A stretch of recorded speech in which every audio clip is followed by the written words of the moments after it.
Guaraná Antártica, presente nos melhores momentos da nossa vida.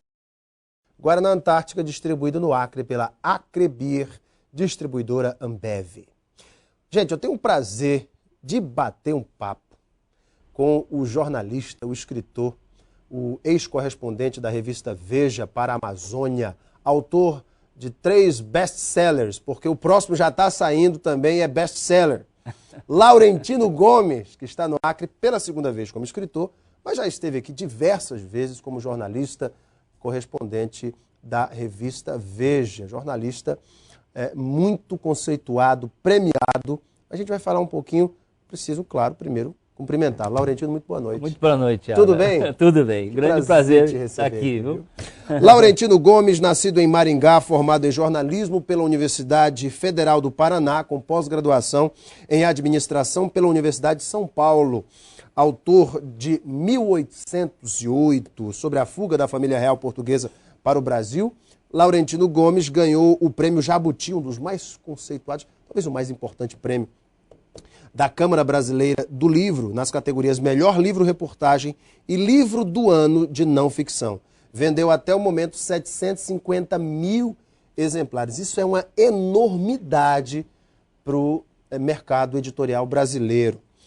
O seu livro atual, o 1822, já vendeu 350 mil cópias em todo o Brasil. Está já há uns 300 anos na lista dos mais vendidos da Veja, o Laurentino, e detém aí vários prêmios, inclusive os que eu já citei, da Academia Brasileira de Letras, 3 anos consecutivos na lista dos livros mais vendidos de Portugal e do Brasil.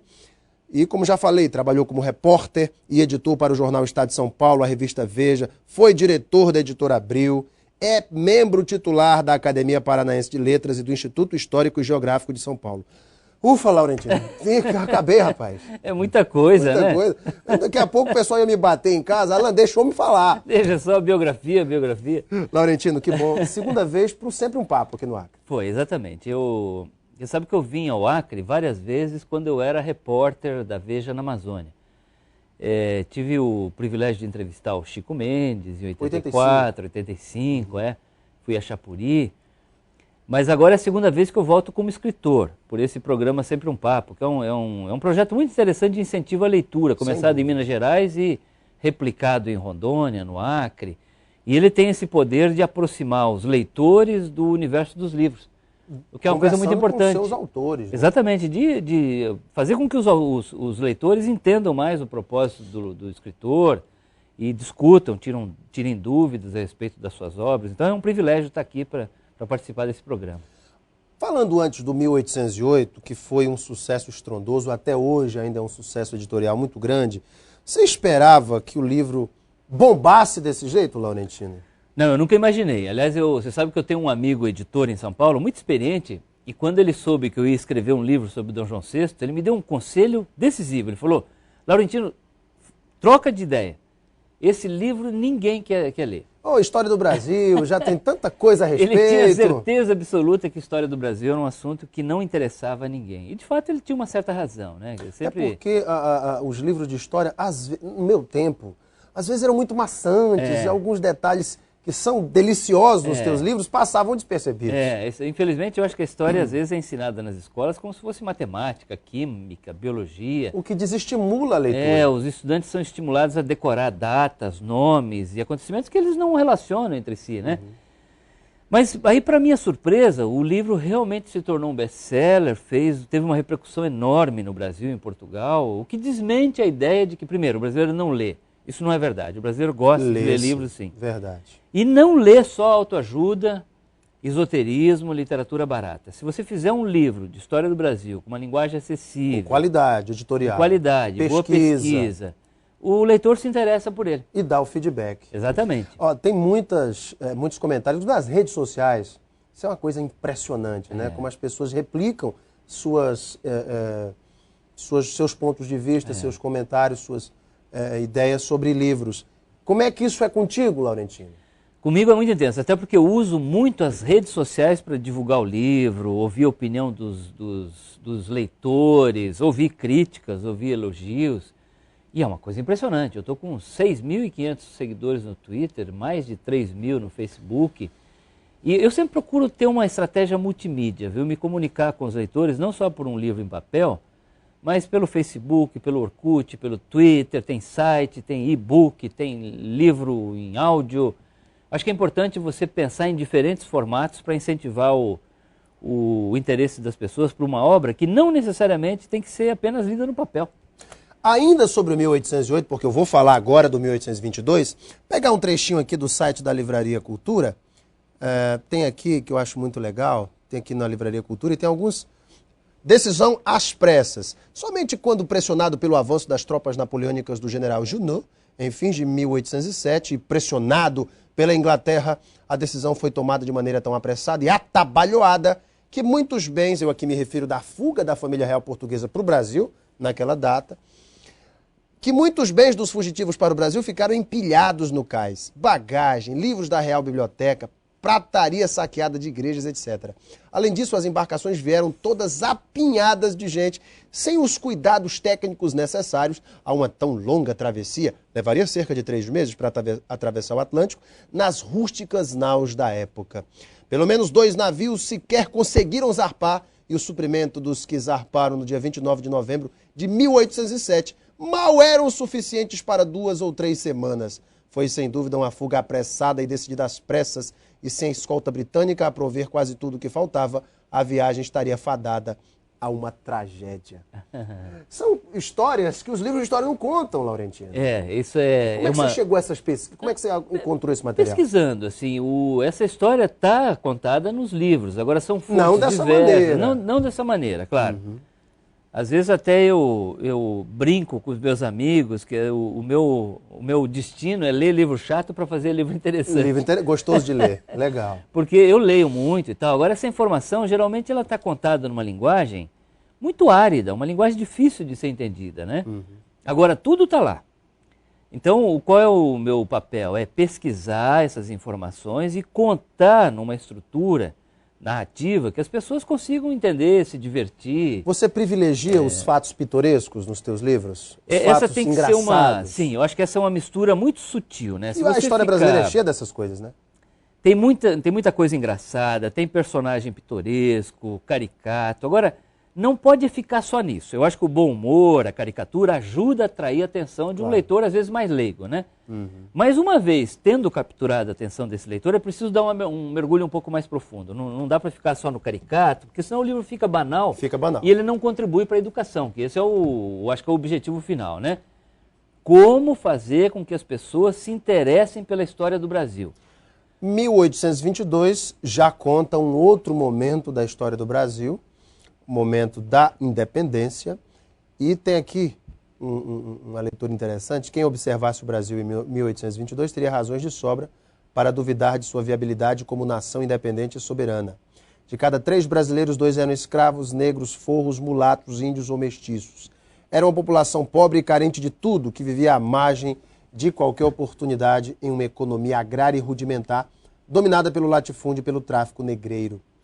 E o analfabetismo era geral, de cada 10 pessoas, só uma sabia ler e escrever. O livro ele traça também um retrato da sociedade brasileira naquele período imperial. Eu procuro mostrar, assim, que Brasil era esse que herdava um passivo social da época da colônia, né? Ou seja, o Brasil foi criado com distribuição de capitanias hereditárias, de sesmarias, com muito latifúndio, muita concentração de riqueza. Essa pequenina metrópole portuguesa não tinha mão de obra para tocar uma colônia 93 vezes maior do que o seu próprio território, então recorreu à mão de obra escrava. Só nos primeiros 300 anos entraram no Brasil cerca de 3 milhões de escravos africanos. Estima-se que cerca de 99% dessa população fosse analfabeta. Não tinha universidade, não tinha imprensa, não tinha livro, ou seja, era um lugar muito simplório, com muita exclusão, com muita exploração da mão de obra cativa, né? Mas principalmente um aspecto curioso é que as províncias eram isoladas e rivais entre si. Então havia uma grande chance do Brasil mergulhar numa guerra civil na época da independência entre essas províncias e se fragmentar, se dividir em 3 ou 4 países independentes. Por isso que eu uso essa provocação, né, na capa. Eu digo assim, um país que tinha tudo para dar errado. Dá errado em relação ao quê? O que nós somos hoje, porque o Brasil tinha mais chance de se dividir em países independentes, como aconteceu com a América Espanhola, do que se manter unido, grande, de dimensões continentais, como nós somos hoje. E é curioso, porque essa viabilização do Brasil na forma que ele é hoje acontece muito por sorte, acaso, muita improvisação e também, claro, alguma sabedoria por parte de homens como José Bonifácio, o próprio Dom Pedro, a princesa Leopoldina. Mas eu diria que o Brasil, assim, é uma vitória o fato dele ser como ele é hoje. Porque a chance era do Brasil ser outra coisa que não fosse o que nós, né, temos hoje. E eu não vou entregar muito ouro, não, porque tem histórias muito interessantes, fatos marcantes, inclusive a da dor de barriga de Dom Pedro, no momento da proclamação, do grito de independência. A história é uma disciplina muito curiosa, porque... Ele tinha comido o quê, Laurentino? Os personagens dos acontecimentos são verdadeiros. Agora, tem uma construção em cima da história, tem uma manipulação, uma invenção a respeito dos acontecimentos reais. Isso acontece no quadro do Pedro Américo, que todo mundo conhece, né? O Dom Pedro... As margens do Ipiranga. Um príncipe impecavelmente vestido, como um príncipe real. Num corcel, num alazão maravilhoso. Num cavalo alazão, cercado pelos dragões. Nada disso é verdadeiro. A cena da independência do Brasil é muito mais simples, ela é muito mais bucólica. Então o Dom Pedro estava vestido como um tropeiro, ele montava uma mula de carga, os dragões da independência ainda não existiam, eram tropeiros, fazendeiros do Vale do Paraíba, e o detalhe pitoresco é que o Dom Pedro realmente estava com dor de barriga na hora do grito do Ipiranga. Ele tinha comido alguma coisa que havia feito mal aos intestinos em Santos. Mas ele gritou para poder depois retirar rapidamente uma saída triunfal pela direita. Tem uma testemunha da Grito do Ipiranga, que é o coronel Marcondes, futuro barão de Pindamonhangaba, que ele usa um eufemismo, ele usa uma sutileza vocabular, né? Ele diz assim que o Dom Pedro, de tempos em tempos, parava, apeava da montaria para prover-se. Ou seja, ele corria numa matinho. Prover-se de um alívio intestinal. Então... Agora, isso não diminui a cena da independência do Brasil. Essa é a cena real, claro, né? Agora, ela realmente marca formalmente a separação do Brasil com Portugal. Em entrevista à Folha de São Paulo, você disse que os livros, o 1808 e 1822, são candidatos naturais a virarem minisséries. Já existe alguma proposta para isso? Eu gostaria muito. Eu acho que a história do Brasil é um assunto que interessa muito as pessoas hoje. Nós tivemos muitas produções no passado que eram bastante caricatas, como o Carlota Joaquina da Carla Camurati, a série Quinto dos Infernos. Muito caricata. Muito caricata. Agora, teve coisas bem sucedidas, por exemplo, a série A Muralha. Ou então a série Amazônia, Média Maria, ou seja, são produções que passam pela história do Brasil e que têm uma boa repercussão. Eu acho que 2 livros que contam a vinda da corte e a independência do Brasil podem ser um argumento interessante para o cinema. Mas eu prefiro que as pessoas proponham, eu estou realmente à espera. Por enquanto, a minha prioridade é escrever o 3º livro. Rede Record, vamos fazer Rede Record. As 2 minisséries Rede Record, que maravilha. Gente, é uma pena que o nosso tempo já está estourado aqui, mas para a gente finalizar, a tua matriz narrativa, ela é histórica ou jornalística? Ou é as duas coisas? Eu sou um jornalista. Às vezes as pessoas me perguntam, você mudou de profissão? Era jornalista, agora é escritor, historiador? Não, eu sou um jornalista. O que eu mudei é só de formato, né? Antes eu fazia jornal, revista, agora eu faço livro-reportagem. Mas a forma de pesquisar, de olhar o mundo, os acontecimentos e de narrar esses acontecimentos é de um jornalista. Tanto que o texto é saboroso. Eu acho que o jornalista... O texto jornalístico é mais saboroso. O jornalista ele tem essa missão quase que sagrada de tornar o conhecimento, a informação, a cultura, acessível a um público mais amplo. Esse é um trabalho importante nosso, ou seja, pegar esse conhecimento que está nas academias, nas universidades, e levar para as pessoas que estão na rua e que não frequentaram, às vezes, uma faculdade de História, de Medicina e Psicologia. É o que eu faço na área de História do Brasil, ou seja, eu procuro divulgar o trabalho dos historiadores, né? Só para dar mais água na boca do teu público que é cativo, é um público fiel. 1889, sai quando, Laurentino? Em 2013. Opa, você já está trabalhando no livro? Já, eu estou pesquisando, tem lá uma bibliografia, são mais de 150 livros que eu tenho que pesquisar. Agora eu estou lendo José Murilo de Carvalho, que é acho que o maior especialista em República no Brasil.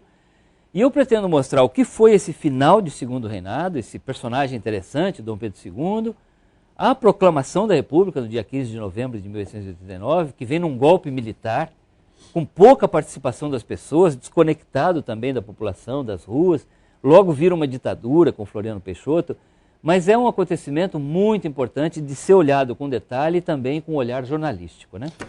Gente, o nosso tempo está encerrado, mas foi um prazer tão grande para mim que eu ficava o programa inteiro batendo um papo com um dos jornalistas mais bem-sucedidos do Brasil, escritor premiadíssimo, Laurentino Gomes, com 1822. Esse aqui é meu, né, Laurentino? Você, por favor, o senhor me autografa isso aqui. Que esse aqui é meu. Obrigado, Laurentino, pela tua Eu que agradeço, Ana. Parabéns, muito obrigado, sucesso imenso para ti. Volte sempre para Sempre um Papo aqui na nossa, muito obrigado. Nossa terra. Para vocês de casa que nos assistiram até agora, nos deram a honra da audiência, obrigado pelo seu carinho. Um beijo a todos, fiquem com Deus no coração e até amanhã.